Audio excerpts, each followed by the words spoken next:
thinking about that. My dad doesn't smoke cigarettes. It's thinking of a resource. I just now turned it on, yeah. Oh, God. Perfect. Welcome to income class number 2. Today, Carissa's going to be covering Rental income. Schedule C. All right, let's get it started. We're going to cover rental income first. Rental income is really easy. It's no more than plug and play, okay? So here's an example of a guy who has a rental property, schedules or files it on Schedule E. What we'll use is the most recent tax return whenever we look at rental income. We do not need to take a 2-year average because the most recent is more reflective of what his current income is. We can take a 2-year return on this if we need to, but typically 1 year is all we need. So basically, below it is the worksheet that we have in the file or in our share drive, and it's as simple as plug and play. So you just go down the line, plug in insurance, mortgage interest, taxes, depreciation, get the total loss. What we're doing with the insurance, mortgage interest, taxes, depreciation is we're adding back expenses for the property. And then at the bottom, what we do is take out the current PITI. That way we're not double hitting them for insurance and whatnot, okay? A couple things to look for on this, and it's really hard to determine.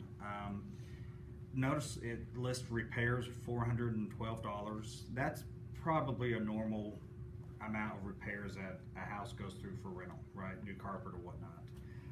One thing we can look for if we're having trouble qualifying them is if they've replaced a roof or they had a flood in the house, they have large repairs. They have to document it, but we can add that back as a one-time loss, okay? If it's not reported on here as repairs, then we can't add it back because there's really nothing to add back at that point. If you're going to go that route, we need to document what it is and if it's truly a one-time loss and not a reoccurring expense. Carpet, that's reoccurring. Paint's reoccurring. Locks, stuff whenever people move out, they freshen up the property to get it ready to go again. One-time losses would be like roof, floods, whatever, okay? So below it is the guideline on it, and it gives us a little bit more detail as to how to calculate it if it's in a partnership or if you don't have it reported on your tax return. I'm not going to go through this. Just read it and understand what's going on. Know that it tells you how many days you rented the property on the tax return. If it's less than 1 year, then we have to take it by however many months they've rented it. So if they've rented it for 6 months, then we only take a 6-month calculation whenever you calculate the bottom of this thing. Okay? But you leave the other numbers the same. Right. The only thing you'll change is the number of months rented. Correct. Because they're only supposed to be writing out the piece that they are renting the property. And so sometimes the borrower doesn't claim their taxes or insurance. You still just input it exactly the way it is. It's not going to double hit them because it's not in the expenses at all. So Yeah. Simple plug and play on this. These are pretty simple pencils, all right? All right, let's get to Schedule C. Now, whenever we think about... Can I ask you a quick question? Sure. So do we still need to document taxes and insurance for each one of these? Yes, we have to because we have to know what the full PITI is for the property. That includes HOA. So make sure So we that don't need the lease agreement, just taxes and insurance and insurance. if it's on the tax returns, we just need tax returns. Okay. If they purchase it after their tax returns, then we'll use a lease agreement. Okay. And then real quick, so in the event that this 9,600 number was a negative $2,500, that's not necessarily a bad thing as long as we can document what made that go under, right? Which one? So, I mean, I guess a minute ago when you were calculating out, we're looking at the net, so you're looking at the net total income and then adding back in insurance, mortgage, all that stuff. But let's just say this was a negative. Yeah. Right? And I don't know if you're going through that later, but if this was like a negative $3,000 because they had a one-time expense, Right. that's not necessarily a bad thing. We want to make sure and document how we Correct. got to that conclusion. Yeah. But it's not, I mean, it doesn't kill the deal per se. Right. It doesn't kill it. And the one-time expense should show up in repairs. Sometimes you may have like legal fees. Let's say they got sued, right? And that's a one-time hit, right? Hopefully they don't get sued every year. So you just have to, if you have a large Cameras loss, inside the house. yeah, cameras in the house, the bathroom.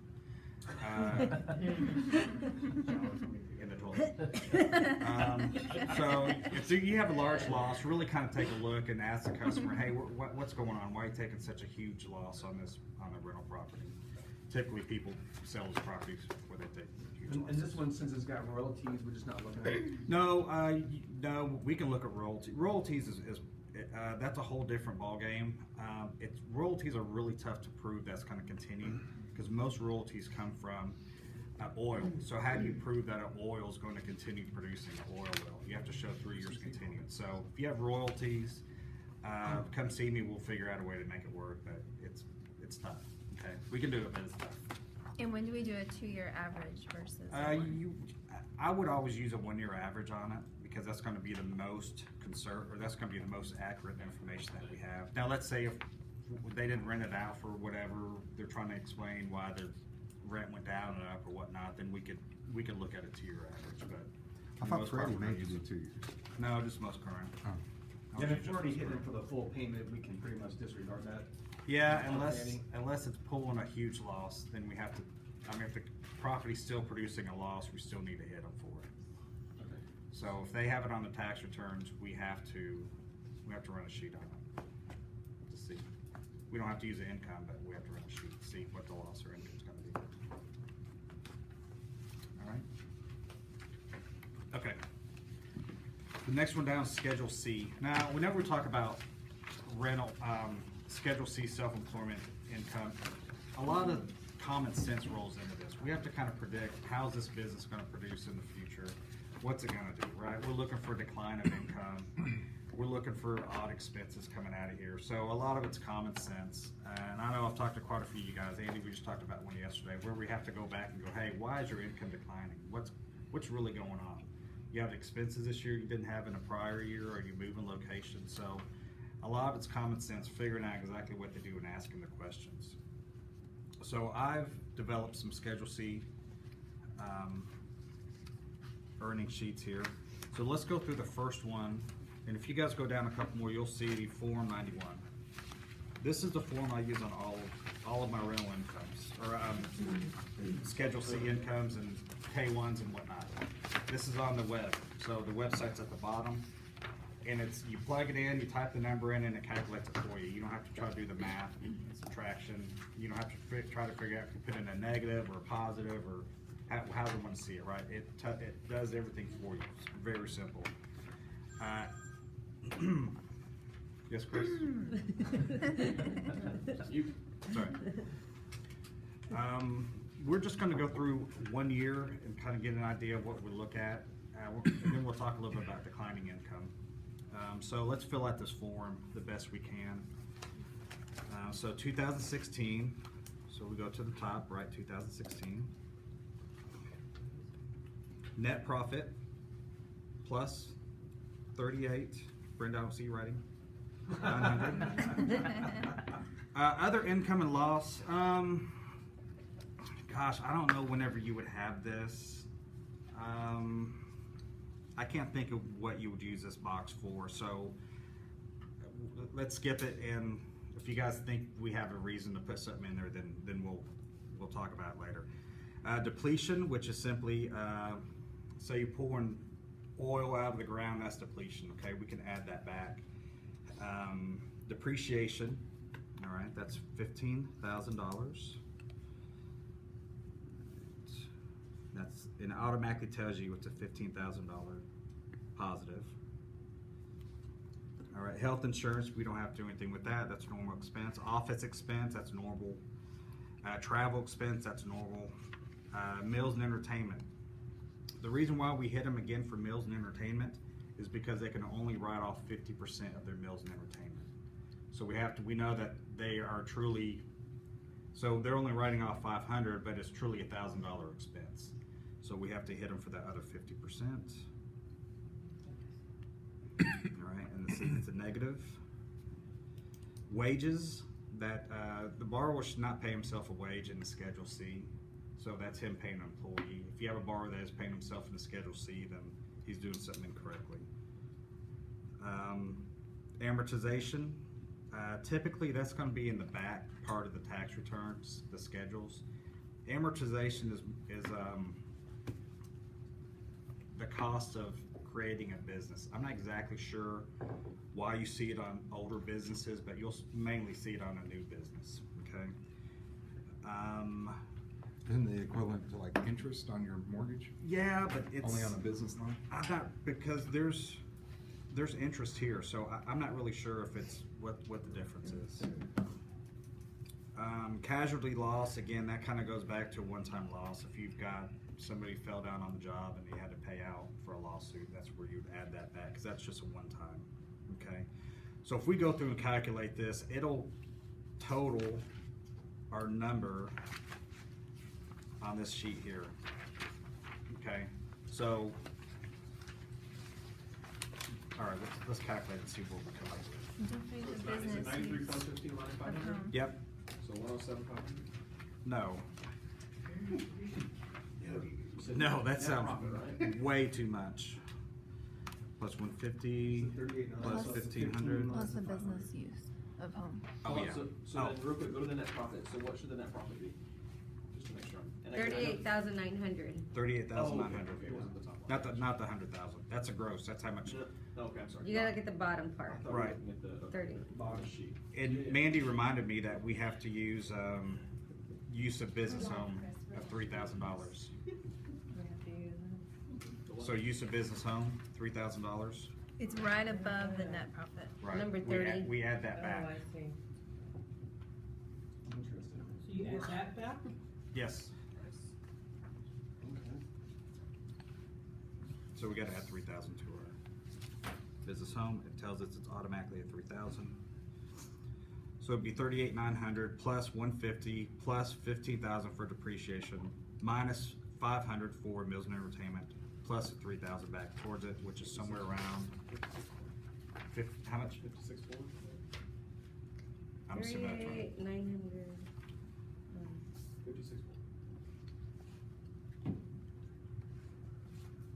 Can you divide that by 12? 56.4, I can do it in my head. 56.4? Mhm. Divide by 12? Oh, divide by 12. Yeah. 47. 47. $4,700.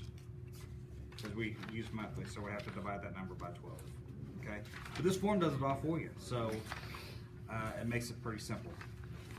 All right, so you guys have any questions on that? Now, on self-employed, we're gonna use a 2-year average for the most part, unless the DU or LP gives you the option to use 1 year. Okay, so make sure you guys are looking at that stuff. Any questions? I have one. Okay. It's not a Schedule C question, but it's still, you're kind of doing the same thing on a business return, and your logic for why so now I got 1120s, I'm paying myself a W-2. Yeah. I'm making 100 grand a year paying myself, but my business is losing money. Yeah. Will we look at that the same way if it's one-time expenses or something that the business had?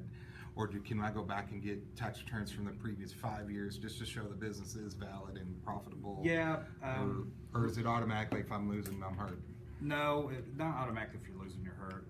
I mean, it is a problem if they're losing. That means they're overpaying themselves. But if they had similar one-time expenses or something that Yeah. the business absorbed, right. but it's not a trend. But we'd look at the total number, even though the business shows a loss. The loss goes through to the tax returns as a K1 loss. So all he's doing is paying his left pocket to his right pocket. The income is still there. So we'll take a look at those once we do the next class. I think that's the next one, right? We're talking about K1s. and Okay. whatnot. So we'll go over some scenarios like that. All right, so let's look at the next Schedule C. This is exactly the same. We're not gonna go through. But if you notice, they had line 21, $50,000 worth of repairs and maintenance, right? So that leads me to believe that there could be something going on. Why is a guy who's in underwater, which should be one word, BB stacking business, has $50,000 worth of repair and maintenance? So that could be maybe his pool sprung a big old leak and he had to get it fixed, right? Again, one-time expenses that we can look at, document, and add back.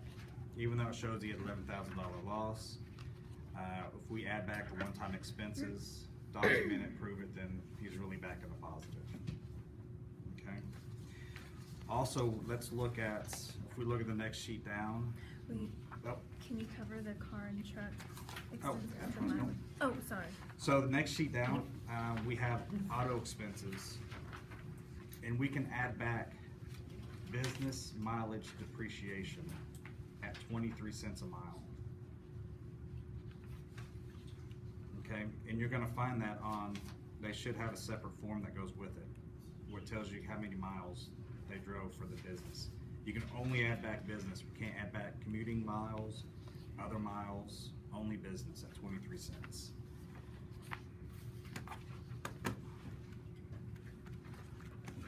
Times 23 cents, so we can add back $5,298.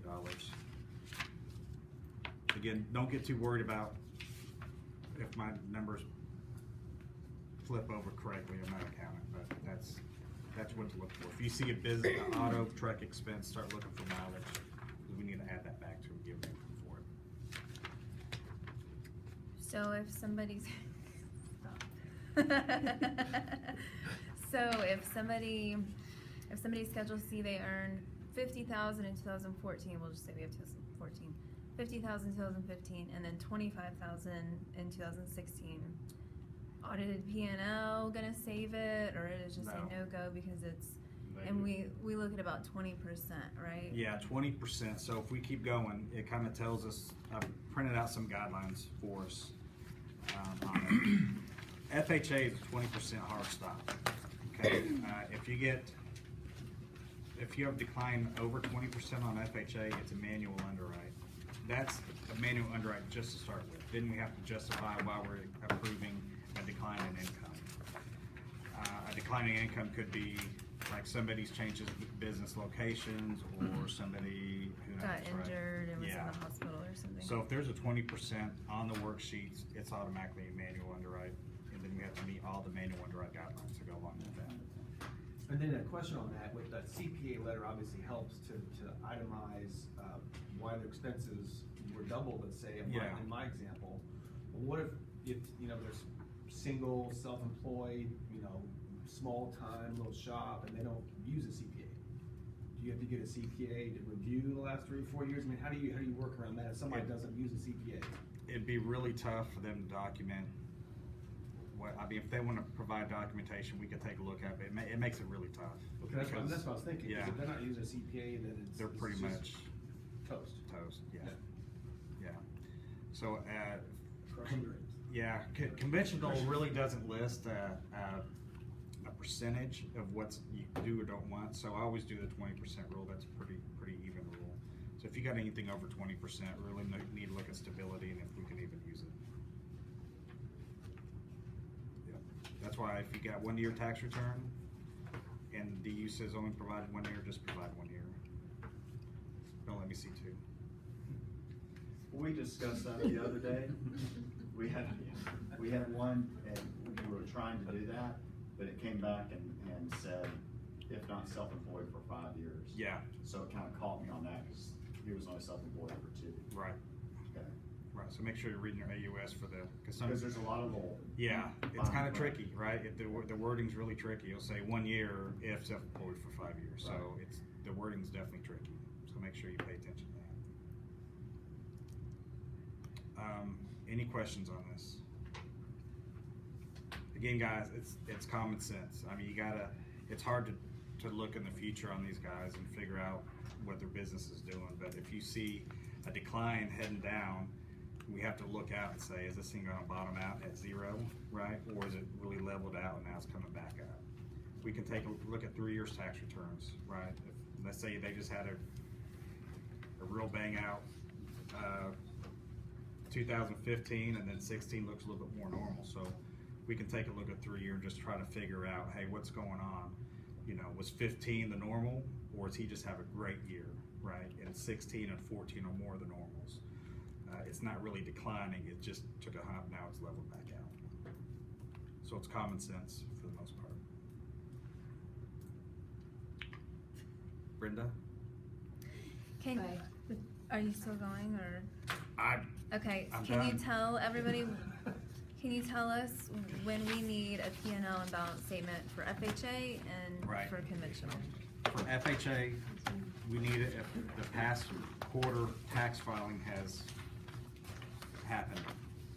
So if you're doing an FHA now, we're gonna need a P&L for 2017. For conventional, you don't unless you're trying to document something that would be not ordinary. Like let's say we're trying to show health of the business, or we're trying to overcome something, we can get a P&L to kind of help support our stance on it. So the one that we reviewed yesterday, then since it rolled in the Yeah, first Wells quarter Fargo for them, Jumbo. they'll need a year-to-date P&L? Yeah, and I believe it goes by application date. Okay. Unless they're scheduled. I was thinking it might have been the actual closing date. Well, I could look to see, I but did that's, it is definitely coming up, so. Yeah, okay. So conventional, say that again, Chris? Conventional, we really don't need a P&L unless we're trying to document something, you know, unless we're trying to show health or stability. Would we need one for 2016 if they haven't filed their 26 taxes and, or get an extension? Not unless it's called for. If Oh, really? AUS doesn't call for it, then, Or unless you're doing a Wells Fargo Jumbo? right, Yes. that's a different ballgame. Yeah, Jumbo's way different, yeah.